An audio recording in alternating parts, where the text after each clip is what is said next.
Video game movies are changing. I'm Haz, your Grief Burrito host, and I'm joined today by a friend whose film knowledge I respect. Hi, I'm Trevor from Catching Up on Cinema. NPR. Is NPR a good radio thing? I don't know that in the UK. I just know. Yeah, National Public Radio, where there's like the NPR hushed coffee drinking tone that you hit.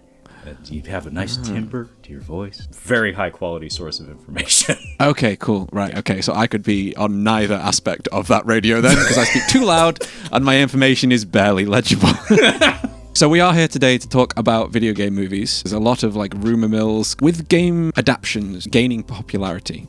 Like I said, since Sonic, Mario, do you think they're finally hitting their stride, or is there still challenges to overcome? I think we're there. Like I think we've reached a point where video game adaptations, in particular to film, but also TV, like streaming and such, are very much, they've arrived. Like they've sporadically been making money since their inception. Like part of the remarkable thing about this topic is that this is a genre of film, a subgenre of film that has existed entirely within my personal lifetime.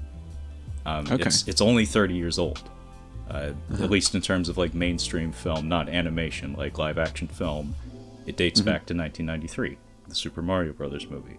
But I think within that 30-year time period, we've reached a interesting point in history now, where I think a lot of the filmmakers and also the audience are people who have grown up with these things. Where like I think of Martin Scorsese and Paul Thomas Anderson, lesser extent Paul Thomas Anderson, but like somebody of Martin Scorsese's relative age range. And I don't think of somebody who's playing contemporary games really, or who is as invested in that world. But when you think about like the young up-and-comers in Hollywood, in the film industry, who are now directing films or producing films, or in particular writing films, these are probably people of a certain age range where they're like me. They've actually been raised on this stuff. So the things that they want to make, the adaptations that draw them in, the things that they're passionate about, probably are not too dissimilar from the kinds of things I'm interested in, which happens to be a lot of video games and stuff. And if you look at just the staggering number of projects that are currently in some state of production at the moment, it's incredible. And I think a lot of it has to do with numbers. Like everything is moved by numbers in Hollywood, like you had said, Harrison. Sonic and Mario. And even Uncharted, of all things, all made a lot of money. A lot of money. Even though Uncharted was allegedly bad. Like, I actually didn't see that movie. It's one of the video game movies I haven't seen. Same with Five Nights at Freddy's, just to get that out of the way. I haven't seen that yet. I've seen enough about it, so I will talk about it in a moment. But yeah, Uncharted, as far as I'm aware, it wasn't the best film. It's not. It's like not even like middle of the road. It's actually, I'd say, kind of bad. Like it has there's a lack of effort and energy, despite like a decent number of like affable performers in it. There's something about the way the script is set up. Nobody is particularly witty, which is a big problem when we're dealing with Uncharted, which has, some of the more talented vocal performers in gaming and some of the more snappy scripts you'll find in gaming. The movie has none of that. It has a decent finale, but beyond that, it's just kind of lights with sound and Tom Holland's in it, and maybe that's enough to put asses in seats. I mean, it seemed to work if that got us enough people seeing it. It did make money. Yeah, that's the thing. And that seems to be something that's quite a common ground of whenever Sony touches something. And I'm not coming for you, Sony. I notice that whenever you make something, Morbius or anything like that, Venom, Uncharted, we're talking about the other Spider-Man films, then they're not responded to well by the fans, shall we say. However, they do seem to make money, which isn't leaving me with the most faith when we look at like the Legend of Zelda live action, which has just been announced, because the guy making it is he Avi Arad or Ari Avid? I wrote it down somewhere. One moment. Is that the Spider-Man fella? My autocorrector changed it to Aviation Arad, so it must be Avi Arad. He's done all of the Spider-Man movies. He did X-Men. He did Ghost in the Shell, and he also did Man-Thing, which I don't know what Man-Thing is. I've never heard of it or seen it. So it's a DC Comics property. And he also did Morbius, which just why like, yes, he's done the good Spider-Man films also, but it seems shocking that Nintendo would go to like Sony producers to create a film based off their biggest franchise. Yeah, is that odd? I can't quite explain that. By the way, I misspoke just now. Man-Thing is Marvel, actually. Lies. Somebody on the internet would just freak out on me if I didn't. I could hear the clacking loud. Yeah. Actually, no, Swamp Thing is DC. Man-Thing is Marvel. He touches you and you burn. That's his whole thing. Whoa, that's a power. Bad touch. Yeah, no. Yeah, Sony, their whole shtick might be international sales. They may have a very good handle on how to sell a product to a broader audience across the globe.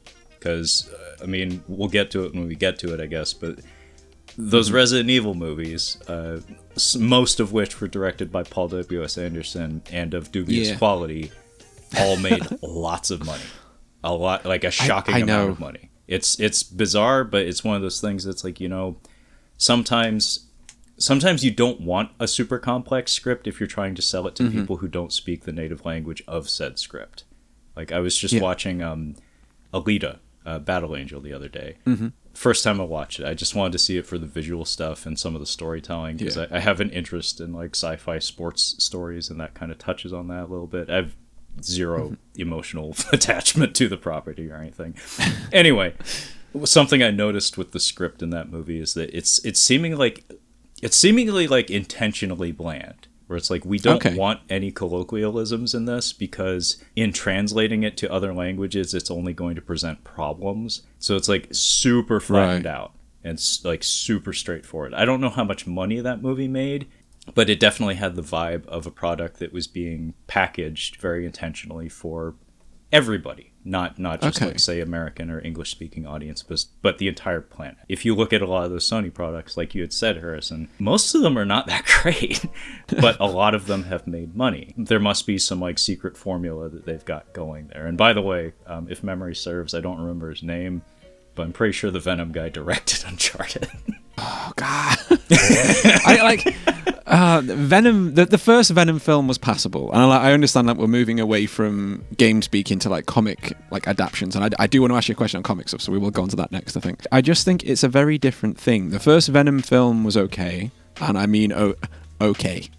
And the second one was that's like one of the only films where I think I've walked out the cinema like severely disappointed. Like, that doesn't happen often. Like, I like good, like, I understand good films, and I also quite like bad cinema, but there is bad cinema that is fun to watch, and there is bad cinema, which is just like, this isn't entertaining, this isn't funny to laugh at, and it's just overall bad. Where some films like that bad, you know, I'm talking like Urban Sasquatch, I'm talking Birdemic, like The Door, you know, The Room, sorry, not The Door. It's funny to laugh with and at with other people.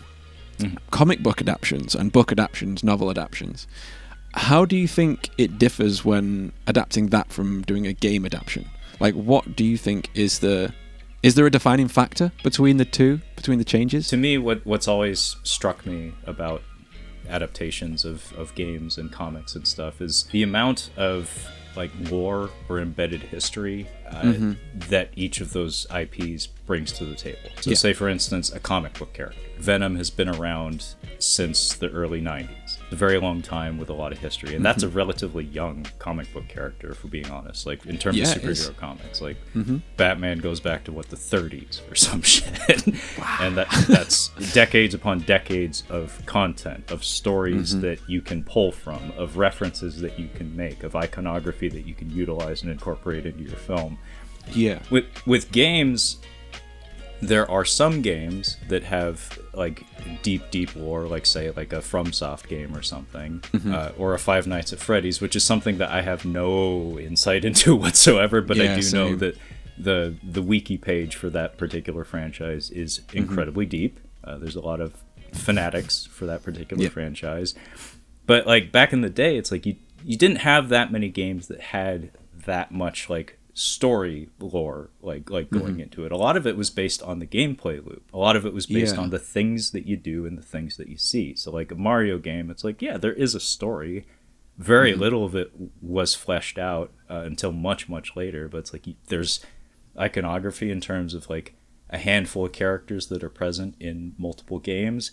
But ultimately, it's about running a guy from left to right, doing a lot of jumping, and jumping on people's heads and collecting money and coins and stuff. You're right. You're definitely right. Do you think that the reason the original Mario movie failed, and I feel like this is what you're saying, is because there wasn't enough jumping involved? I mean, to me, that's actually part of it, because it's an aberration. Like, it's infamously terrible production. Like, the directors were apparently terrible. Everybody hated them. They got kicked off the set at some point. Bob Hoskins was drunk. Dennis Hopper was a recovering alcoholic and was really upset by that. John Leguizamo had a broken leg for half of the shoot as well. Yeah, it was a totally busted production. But actually, I was talking to my buddy Brad from the Cinema Speak podcast just the other day because he went to see Five Nights at Freddy's, and I just pounded out like a paragraph to him on Twitter, and I was like this should have been so easy, because spoiler alert, he didn't like it. But when I think about what those games are, as somebody who doesn't have any connection to the lore or anything, it's like, if you just think about the basic gameplay loop, it's like, make a 70-minute movie that just does and feels like what the game is. So it's like, let's have a really long, stressful sequence where it's really, really quiet, and then you hear like chittering down a dark hallway or something, and then something pops up in front of the screen. Just do that a couple of times and everybody's happy. But it doesn't feel like it should be that difficult. No, I've heard it described as boring. Like, there's a channel I watch called Papa Meat, and he says it's completely boring unless you are like a diehard fan of the franchise, which I kind of understand. Like, taking a franchise like that and making it intentionally just for the fans. And that's one thing, making it just for the fans. Or there is the more catch-all approach that Nintendo has done with the Super Mario Brothers movie, because I feel like they've gone, okay, let's spend most of the money on big-name voice actors, which is like, your Chris Pratt, your Charlie Day, your Jack Black, everyone else that's in it. There's like a huge voice list. I'm not going to go through them all, see them on screen now. And spend considerably less getting probably Illumination as opposed to doing like a Pixar. Like, I would be very interested to see what Pixar would have done with the Super Mario film as opposed to Illumination. Even though I did enjoy the Super Mario Brothers movie, I will say, like, a lot of it I found very entertaining. I've watched it a few times. Like, I'll be honest, I put it on the other day while I was just having my breakfast, because I was like, I need something that's bright, colourful, and is kind of funny on screen to improve my day. So I put that on, and I enjoyed it for the third time. Awesome, nice. However, looking at that formula, is that what they're going to do with the Zelda live-action thing? Are they going to spend their money getting the big-name person in to play Link, Zelda, Ganondorf, for example, and save money on a smaller director, which he seems to have done, looking at, is it Wes Ball, I think is the guy's name, who did the Maze Runner trilogy and like 2 short films. That's all he's done. I think that's what I've heard, yeah. Yeah, and I found that quite shocking, actually, because are they doing what Marvel usually do, which I'm sure me and you are quite familiar, and a lot of people online are probably familiar, is they take a small director, give them one of the larger films, because then they have more control over the direction of said film through the producer. I think it's the latter, Harrison. Yes. In particular, because we're talking about Nintendo, and they are notorious for being kind of like the Japanese Walt Disney Company. Like, they're extraordinarily image conscious to like an extreme level. They're very, very, very protective of their IP. Do you remember there were a lot of arguments on the set of the '93 Mario Brothers movie because of that? And also like Wreck-It Ralph, of all things. I haven't seen that movie, but I do remember that both Capcom and Nintendo were both fairly aggressive about having their characters represented in a very specific way. I think Bowser's like, Bowser has to be bigger than Zangief. Stuff he's like sitting that. down to the same height, like exactly. It's kind of like what Mickey Mouse and Bugs Bunny in the same frame in Roger Rabbit. Oh yeah, that's like, right. Equal time. I was thinking more like, is it Vin Diesel and The Rock? They have to hit each other in the face exactly the same amount of times, and none of them can be knocked out or lose. It has to be like a stalemate every time. Harrison is speaking truth here, folks. If you're not, I'm not making this up. These are legal documents that exist. This is a time I'm not bullshitting what I'm saying. This is all 100% fact. The one time. I know my Vin Diesel factoids. I do. That's my truth. Vin Diesel is my truth. He's the truth we all deserve. He represents the best of humanity. He's the truth we deserve, but not the truth we need. Is that what you? Vin Diesel is Batman? Ooh, that's a project that needs to happen. I'm Batman. He's got the voice. He's got the voice. He's got the voice. Although, Trevor, that's not his real voice. Do you know that? Yes, I'm very. He's got a high voice. He does. Yeah, he has a very high. He has almost like a sweet saccharine tone when he speaks. Like his social media is entertaining, mostly to him as far as I can tell. But there's a lot of older videos of him that exist, like when he was like nascent in his acting career, that are fascinating. I think he was advertising like Street Sharks or something to me at one point. And, Street Shark, as in like the cartoon. Pretty sure he did some sort of like early 90s IP advertising. Like he was a spokesperson for some. He was like peddling goods of that I didn't nature. know that. Okay. And then he did like a short film about multiculturalism that was kind of interesting, especially from when it came out.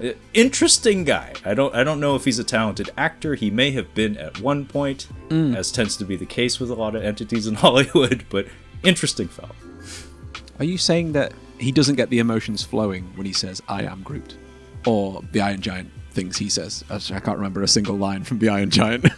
I am Superman. I am Superman. There you go. Oh God, it's coming back.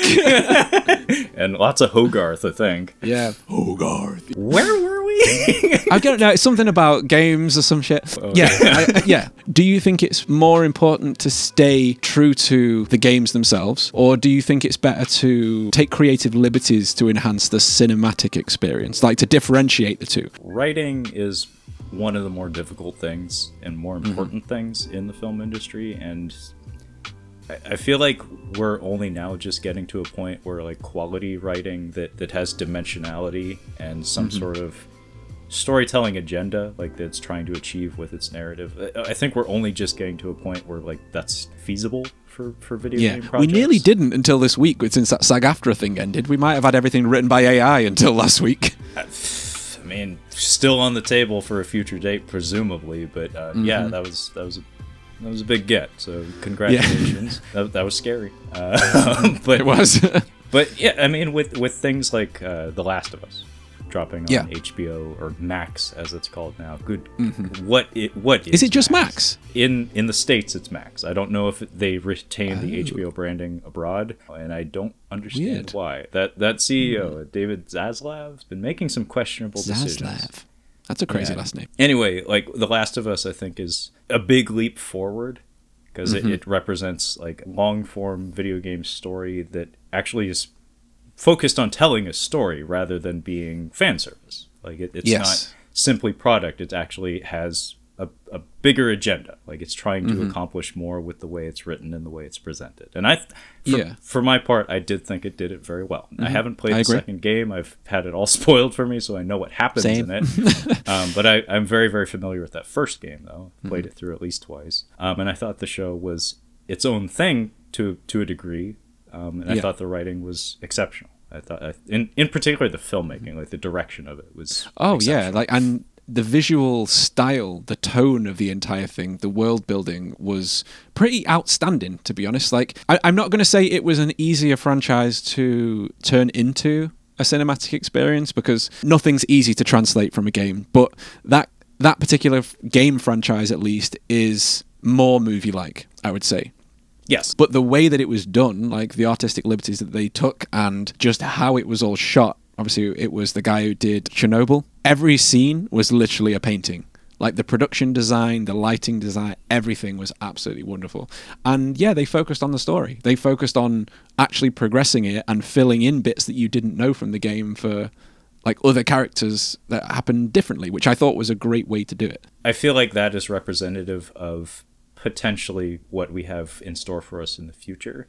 Is because if you think back on other video game adaptations to film in particular, like I can't think of that many that had any real meat to their narrative. It was more just like a roller coaster ride. Just like these characters are in this situation, they got to get to the big boss at the end. You know, there's nothing wrong with that. It's just it's a very visceral, very straightforward experience as opposed to like a layered, like more meditative or contemplative experience.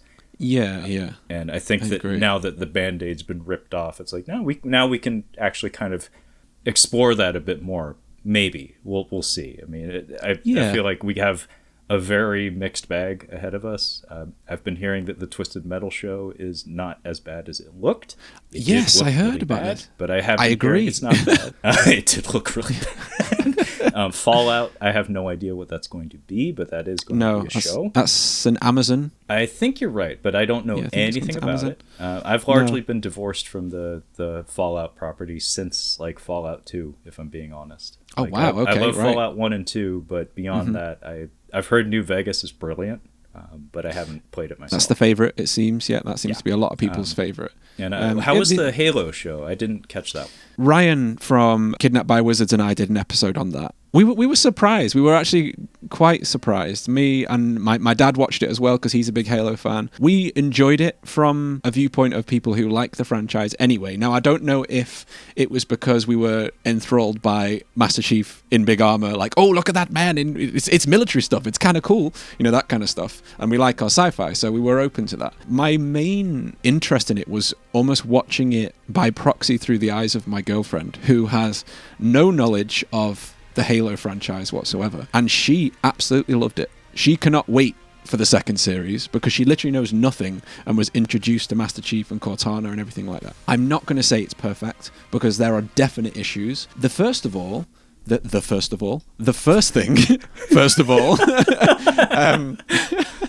where the fuck was all the Halo music? The music was well not prominent enough in any of the action scenes. Weird. There are people on YouTube, and you can please, viewers of this, look this up, where they have inserted the game's music over the top of the battle scenes, and they are way better. I'm sorry, I don't know how you fuck up the da-da-da-da-da-da-da-da. Like, fucking get some bongos in there, get some big guitars, I don't know. It's a great theme, and that's what everyone was waiting for, and you can barely hear it in the audio mix. That's my first issue. The second issue is some questionable storytelling. They've made some changes that are a bit unusual, but overall, the way everything looks is outstanding. The way Master Chief looks in the armor, the guy who they got to play him is like the right stature. Like, he's walking, you're like, fucking hell, he's a big guy. No, it's great. Like, I enjoyed it. The first episode catches you right away. They actually made the Covenant quite scary. Like, they actually made them terrifying to experience because at the end of the day, they're 9-foot aliens like blowing people apart with plasma rifles. That comes across pretty evidently in the first scene where they kill a bunch of children. And you're like, oh shit, okay, we've got stakes. I'd be interested to know what you think of it. Have you played the Halo games? Like, are you... I've played some. Okay. I was a Sony kid. Mm-hmm. I did not have an Xbox. Sorry. Sorry, I couldn't hold that in. I'm sorry. No, I had a PS1 back in the day, graduated to a PS2 and 3 and so on and so forth. Although I've stopped buying consoles. I strictly am a PC guy these days. Although I did inherit my brother's PS4. He just did the older brother thing where he just like dropped it in my lap and he was like, here, this is yours. Deal with it. Thanks. I was like, thanks. You were closer than the trash, so you're having it. That was kind of it. I don't want to take this to GameStop. Here, this is yours. I was like, okay, thanks. I'm going to go play Bloodborne. Yeah. Oh, nice. Yeah, there you go. But yeah, I did not have an Xbox growing up, but I had a couple friends who did. More importantly, I have a couple of friends who are ex-military, and cool. During their time of deployment was when Halo and Halo 2 were super popular, and they happened to have that available to them, so they came back to the States obsessed with Halo. Oh, I bet. Yeah. So I had people in my social circle who were super into Halo. I personally was not. A lot of it came down to the stigma of the Duke, if you're familiar with that. Control, you mean? Yeah. The big fat control. They got tiny hands, Harrison. Okay. Yeah. Regardless of your hand size, it's like playing on a tire. Yeah, go, doop, doop, doop, doop. Put it on your lap and just like hitting A, like fucking jump. Weird tangent, but I was at the Portland Retro Gaming Expo not too long ago. Yeah. And they have a Nintendo controller, an NES controller that's about 12 feet wide. 12 feet? Yeah. It requires 3 human beings to utilize. One to operate the D-pad and one person for each button, because the buttons are the size of your like your Your body. being. Oh my god. Yeah, so you have to sit on the button, yell at each other like, I'm running, hold the run button, you jump now. Is it connected to a comically small, regular-sized NES, or is there a big NES? Yeah. No, Okay. they didn't make a big NES. That would be like half of the exhibition hall. Yeah. Long story short, not super attached to Halo as a property. Do like Okay. the music quite a lot. Outstanding. Happy that you pointed that out as something that most fans would have been anticipating. But yeah, the big hurdle for that actually was where it's hosted. It's on like Paramount Plus here in the US. And That's right. Yeah. kind of an obscure streaming platform that's like, I look at that catalog and I'm like, what the hell else in here am I going to watch? Yeah, like I literally got Paramount Plus for Halo and then cancelled it once it was done. Like, it's like there's Yellowstone and Halo, and I have Yeah. very little interest in either of those things. do you not love Kevin Costner?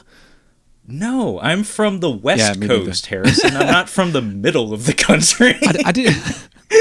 I like action heroes like defined in like where you're from in the US. I mean, kind of, yeah. Sylvester Stallone is an East Coast hero. Arnold Schwarzenegger is everybody's hero.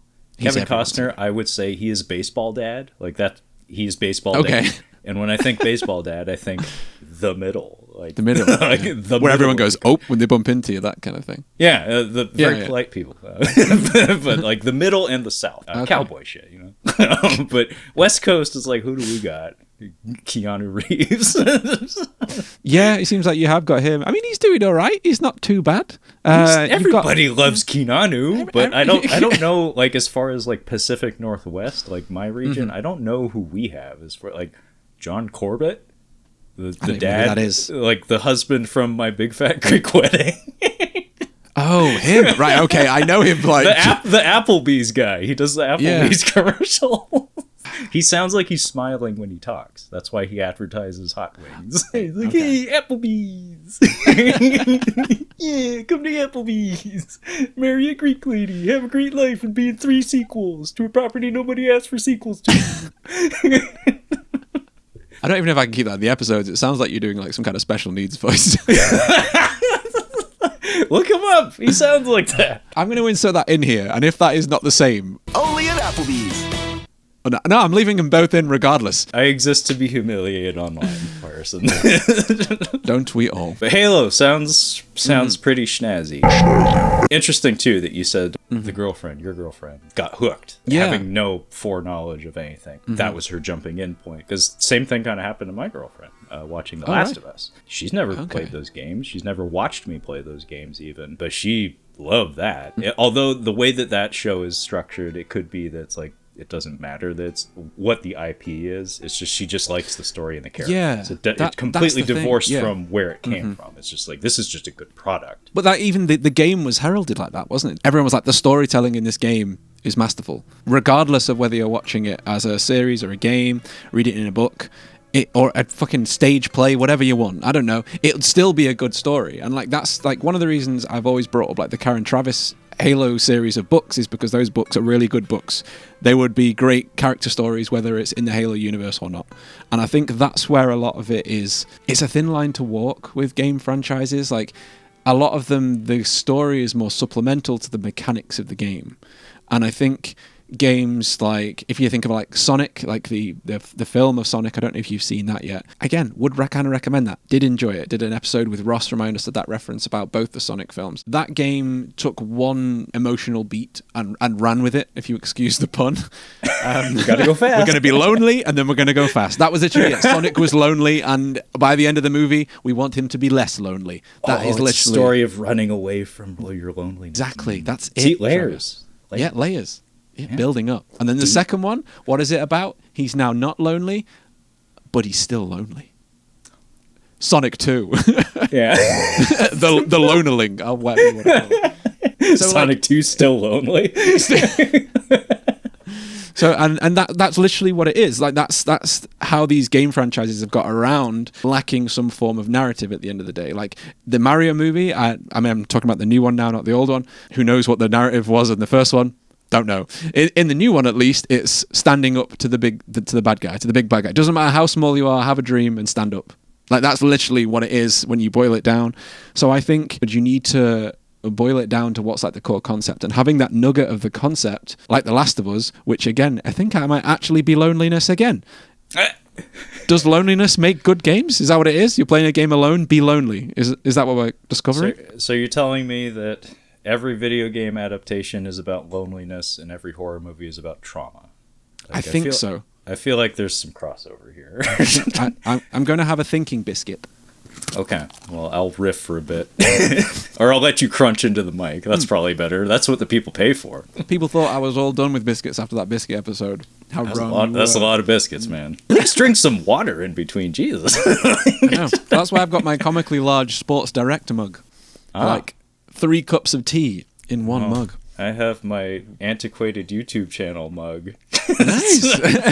What does it say? An account I haven't posted on in like 5 years. Critical Coffee Break. Did you just post a video randomly? Post this. I'll send you this video. Just post it. We're still alive. We're just very badly burned. Beginning to smell a lot like almonds. You got it. I feel like something about the way that we all interact with fiction these days seems to be like a very good way to approach further expanding on IP. Like things like Star Wars or Marvel movies or video game adaptations and stuff. What I mean by that is that there seems to be this common trend of digging a little deeper, almost like obsessively like over intellectualizing things and digging for thematic content where perhaps there was no intention of spawning thematic like content, like injecting depth into things that wasn't necessarily warranted, but if you spin it hard enough and you dig a little deeper, you can make some stuff out of that. If you persevere and you keep drafting, like keep iterating on something, you can make something of that. Like for instance, like a video game adaptation that when I was a kid would have been top tier for me, like of things that I would have liked to have seen made. Mega Man. Mega Man is heavily inspired by Astro Boy by Tetsuya Atomu, but it's ultimately kind of like bilingual. It's almost kind of like a Pinocchio story of sorts. Where it's like he has a Geppetto figure in the form of Dr. Light. I'm speaking from a English speaking like perspective, so I'm not calling him Rockman. Excuse me. Rockman. Yeah. Rockman. Rockman and bass and blues and Tango. I think is the cat. Is that the other one? Is that Tango? Wow. Tango is the cat from the Game Boy games, I think. Yeah, and Roll is his sister. So they did make an Astro Boy CGI animated film in the 2000s. I don't think it did well. Nobody fucking talks about that anymore. No. Don't nobody talk about Astro Boy anymore. but like Mega Man, I think you could probably that if they were to make that today, there is a chance that's what it would be. It would be some sort of meditation on what it means to be human, or like what it means to be a real boy, or something along those lines, especially in the contemporary era of like transhumanism that we're in now. There's a lot that in say 1993 I don't think any of that would have been on the table. These days though, I think there is a hunger for that, to take something that wasn't necessarily full of depth and insight or meaning and attempt to make it meaningful because of its legacy, because of how much it connects to people. It's a very good platform for exploring those kinds of things. It's more accessible because of that. That's where, like, I suppose you're almost building the story backwards. You're waiting for the relevant subjects to become in the common zeitgeist. So like you mentioned then, like transhumanism, whether it's machines or that kind of stuff, augmenting people. You are kind of waiting for it to become popular before you feel like it would be relevant to people to watch it enough, or that it would have a resonating feature from what you're learning from the story, right? Yeah, I mean, there's plenty of stories that were told too early for their time in order, like, for it to latch on to people. Like, it may reach a minority, but it's not until, as you say, it penetrates the general zeitgeist that it becomes meaningful to the majority of people. But on top of that, also just, like, the way that the Hollywood landscape is set up, I think you have a lot of authors and a lot of writers in a tricky position where they have stories to tell, but they find that the best way in order for it to reach people, because we live in an age where it is easier than ever to make things, but harder than ever to get them seen. That's kind of the dilemma that we're currently presented with. It's like, I mean, just this talk that we're doing right now, this podcast, it's very easy to publish it. Very difficult to get people to see it, though. It is, yeah. So what I'm saying is, like, we have a lot of writers and authors who I have to imagine find themselves in a position where it's like, well, I have this great story that is very personally meaningful to me, probably means a lot to people in my community, but I don't have a way of getting it to people. So how about I transpose this onto an IP that people are already familiar with and already appreciate, and is known to be very bankable. So it's like, how about I take my story and put it on top of Halo? And I may lose, some of it may be lost in translation. Inevitably, that will be the case, especially if publishing houses and editors and lawyers are involved in shit. But it will be out there. It will exist in some fashion. Yeah, I think I agree with that. I'm trying to think of examples where that might have been evident. I've definitely seen it in the video game world, for example. Like, I know that Retro Studios were working on a number of different games that all got cancelled. Shigeru Miyamoto turned up and was like, do you want to put it all together and turn it into Metroid? And that's why Metroid Prime came out, and then obviously that did really, really well. Also, which might be a franchise which I would presume would be quite good translated to a film. I've spoken about this before. Obviously, like Super Metroid, it would have to be a lot darker, a little more adult orientated for the gamers. It's essentially The Mandalorian. You're basically doing The Mandalorian, which has already been done. So as a proof of concept, you have that. I think The Mandalorian is a great example of something to look at for world building. Actually, no, it's a great example to look at because Star Wars has all this stuff that people love at the other side of the galaxy, where The Mandalorian kind of walks that line where it dips into stuff you know and then into completely new things, then back into stuff you know and back out again. Do you think that it would be more interesting for game franchises to do something like that? So I was thinking just then, for example, I'm thinking of Zelda because that's the one I've just obviously read about, and the internet's on fire about that right now. Imagine taking Link and breaking the film story up over multiple films, which isn't an unusual thing to do. Look at Lord of the Rings, that kind of thing, where each of the films is a small piece of a side quest almost, and it all builds up until you get the full story. Think like Thanos would be Ganondorf, he pops up, and then it's like it all starts to build up to that. I am almost burrito predicting that is where this is going to go. So you're thinking like if they make a movie, Ganon's going to pop up at the end of the first movie or something? Yeah, or even just be talked about. I almost feel like you need to reference it and not even have him as the main bad guy yet. Throwing a lot at me just now, so let me try to collect myself here. So just to backtrack for 1 second, you mentioned Metroid. Because I haven't bought consoles in a few generations now, a lot of Nintendo stuff has fallen off my radar. But when I think of Metroid, and to an extent when I think of Zelda, I think of kind of solitary experiences, largely Metroid. Like to me, like Metroid, and you feel free to disagree, but like to me the most interesting presentation of that to me would not be a film. It would be a short film or a series format, and it would be largely dialogue free. Harrison, you did a really amazing short film series kind of Metroid Prime. No, you did a fantastic job with the edit of that, and in particular your narration was spot on. Like the tonality of it and the scripting was excellent. Thank you. I appreciate that. But to me, that's what that would be. I don't have a voice in my head of what Samus Aran sounds like. No. I could picture that character walking around and listening to data logs or scanning things in the environment and having a computer voice dump exposition. Oh, that's interesting. Yeah. It would just be like kind of ship lands, Samus goes on a mission, largely dialogue free, but hire a voice actress to do like the breathing and noises and like actually inject character without dialogue, basically. Yeah. Like borderline nonverbal, but just make it a purely audiovisual vibe experience.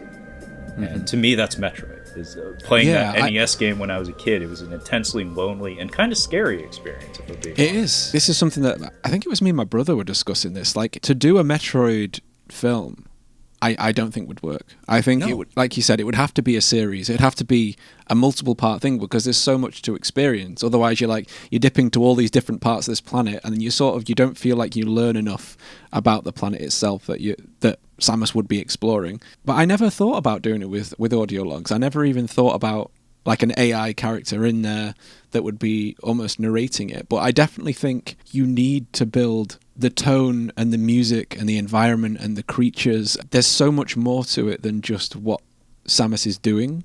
It's almost she has to... You're experiencing the world of what Talon 4, for example, in Metroid Prime, through the eyes of Samus. So it needs to come that way in the series, doesn't it? Yeah. Wow, you blow my mind right now, Trevor. Well, I mean, just to toss it out there, like to show that I'm not completely out of touch. If you were to do a feature-length film with dialogue and exposition dumps, you'd probably get Other M, and nobody wants Other M on their on the silver screen, because the dialogue in that game, the dialogue sequences in that game are frequent. But Ian's still inside. And awful. That's Ian. Truly rough. Awful. Yeah, I believe it's not bad. Roll rough. Ian! Ruh-roh. Zoinks! Yeah, no, I actually didn't even finish that game. That's like one of the only Metroid games I haven't finished. Just give me a chance. I watched my friend play it. Some elements of the presentation, like some of like the finishing moves and stuff, are very, very slick and stylish. But the narrative and the characterization, what is it? This thumbs down, angry face. I'm like, oh my god, what is this? This is terrible. Speaking about Samus as a character, it would have to be, you're not seeing the person in the suit most of the time. You're seeing a 6'3" imposing metal body that is stood in front of you, and that's what it's about. It's the fucking Terminator. It's the Mandalorian. It's not the person that's in there for those moments. Yes, definitely cut to moments where she's out of the armor. That could work as well when maybe she's only in the ship. It's, again, boiling it down to what is the core element of the character. And that's where I think they're going to struggle to cast people in live-action roles. Like, I think it should all be animated. Give it to Studio Ghibli if you're doing Zelda, or Studio Ghibli if you want to say it like that. Like, I think they would do a much better job than doing something live-action. But I hope, and we're running up to the end of the episode. We're coming up to an hour. And I want to go out of this on a positivity note, as I always try to. I'm willing to be surprised, happily surprised. Please, Nintendo, do something good. I want it to be good. I want to sit in the cinema. I want to go see it in the IMAX. The fucking Zelda music blaring through the IMAX speakers as loud as a jumbo jet or whatever the decibels are in an IMAX theater. I want to experience that and come out smiling. And I think everyone does. No one wants to see this do badly. And I just hope it can do that. Take your time, please. I haven't said much about Zelda, so it's probably fitting that we actually talk about the thing that's ripped from the headlines at the moment. Breath of the Wild was such a monumental success that more than likely Nintendo will lean into that and use that as the iteration of that world that they will represent on film. Because it's the one that, if we're speaking purely from a numbers standpoint, most people are most familiar with. The original Legend of Zelda is from, 85 or something, or 86? Yeah, I think so. 86, I think. The kids don't give a shit about that. like, your kids don't care about that. They care about Breath of the Wild, and in particular, the sequel to it. Like, as far as I can tell, the younger kids are all about that, because it has the crafting stuff. Mm-hmm. It really is great. But, like, as somebody who hasn't played Breath of the Wild or its sequel, like, as an outside observer, what I've noticed is that kind of similar to Metroid. It's like there's dialogue. There are characters that speak to Link, but traditionally he's kind of a mute character. Like, he doesn't have a whole lot to say about most matters. I feel like, kind of similar to Metroid, a lot of people would probably be looking to capture that vibe. Because what I would hate to see happen is kind of what I described in Metroid, is a beautiful world that we have to stop every 10 minutes for somebody to talk at us about. Yeah. Tell us the history of the world, to tell us why things are important, to tell us what this character has to do in this stretch of the adventure or whatever. I think most people, their personal connection to that game specifically is just being in it. It's just like going on a walk outdoors, basically, but in a digital environment. And I think that would probably be the best way to present that movie, is like really lean into the visual grandeur of it, take it very, very easy on the exposition and on the verbal aspect of the world building. There is so much you can accomplish just with looks and vibes. Just like have the character exist in the world and just visually tell the story rather than have people talk at you. And to that end, I'd be curious to see how they do the casting. Like if they are going to do what you had considered, if they're going to do like Tom Holland or some shit, and it's like a household. It's going to be in the thumbnail. Yeah, a household name of some sort, or go with an unknown. Because personally, I think an unknown is appropriate.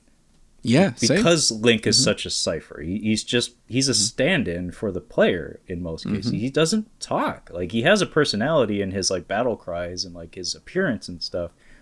But in some way, like, the third-person view of that character is how we know him best. Is from the back of his head, like running behind him.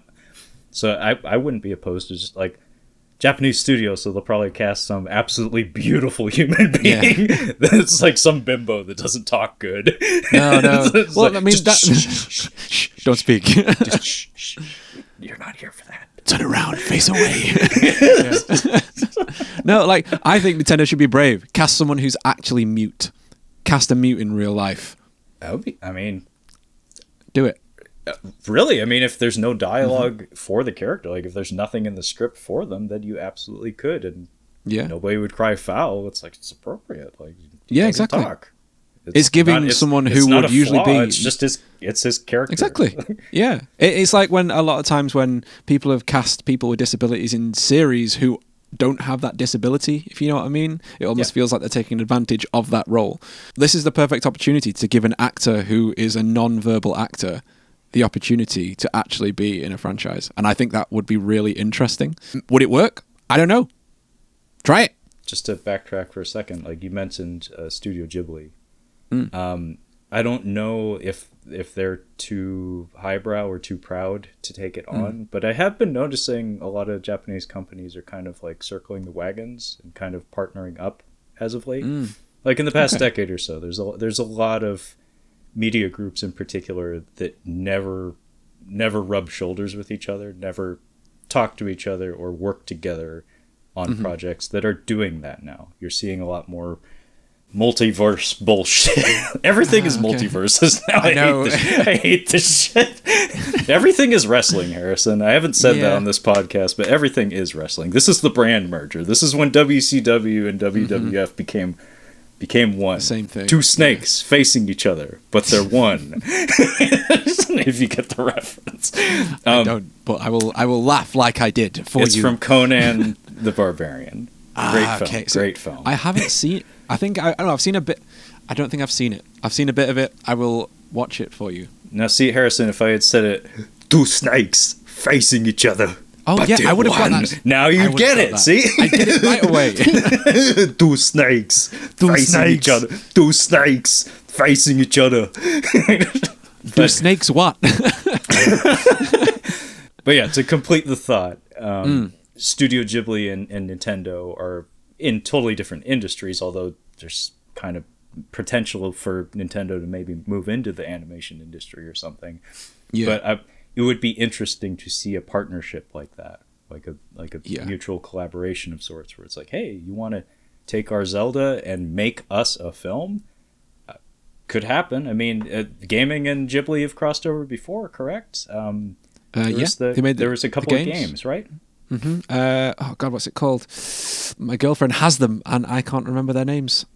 They're on the PS3. Put them on the screen. Yeah, they're on there now. You can see them.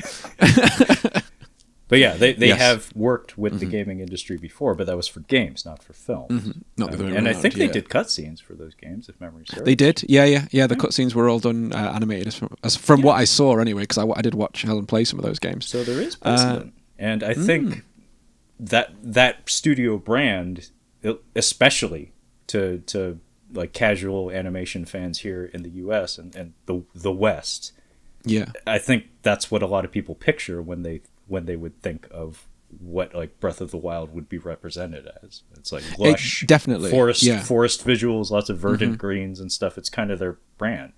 Yeah, the flowing grass. The music's also very, very similar. Music, yes. I'll be honest with you, like the Studio Ghibli name is the name I see thrown around the most on the internet when Zelda movie is connected. Everyone's just underneath in the comments, let Ghibli do it, let Ghibli do it. It's honestly, I don't know how Nintendo haven't been like, yeah, we should probably do that, because like everyone is saying it, you know. Like, let's see. It might get changed. They might not do it live action. They might change their minds last minute, because the guy who's producing this did all the animated Spider-Man movies too. So they could just transition to that, which I think would be the better option. I just had a nightmare vision of what this movie would look like in live action.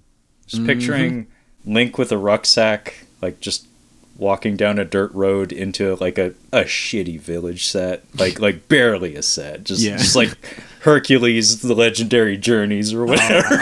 Warrior Princess style. Dun, dun, dun, dun, dun. And then some guy sidles up to him and says, "This is the village of Hala, where we harvest wheat," and blah blah blah. And for 20 minutes, just telling him all the minutia about how this village works, and Link's just like, "Yes." It just it just nods. Just nods. And we, the viewer, are just stuck with this piece of shit farmer that won't shut up for 20 minutes. When are they gonna get to the fireworks factory? I.e., when is he gonna pick up a goddamn sword? Yeah. The answer is never. We're not here for that. Right, let's end it on that wonderful note. Trevor, where could they find you? Tell us your socials, where your podcast is, all that biz. Okay, well, the show is called Catching Up on Cinema. We do weekly movie reviews and sometimes more than one episode a week. We also do a program called Tales from the Shelf. There it is. We talk about movies on my shelf and share stories about how they came to belong on my shelf. And we also do Catching Up on Blu-ray, where we talk about the month's physical media releases. We work our way through the calendar from week to week. Anyway, you can find us on the social medias in the form of the Instagram at Catching Up on Cinema, as well as the Twitter /X at Catching Cinema. So feel free to hit me up at either of those. And the podcast is available on pretty much every platform you can imagine, including Bitcade. So fucking Google it.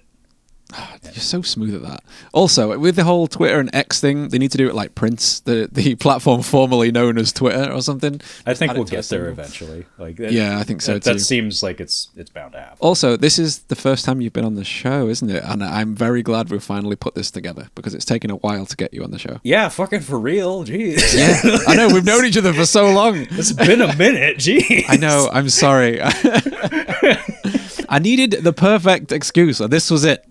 How could game movies fail? Yeah, we got something. We got there.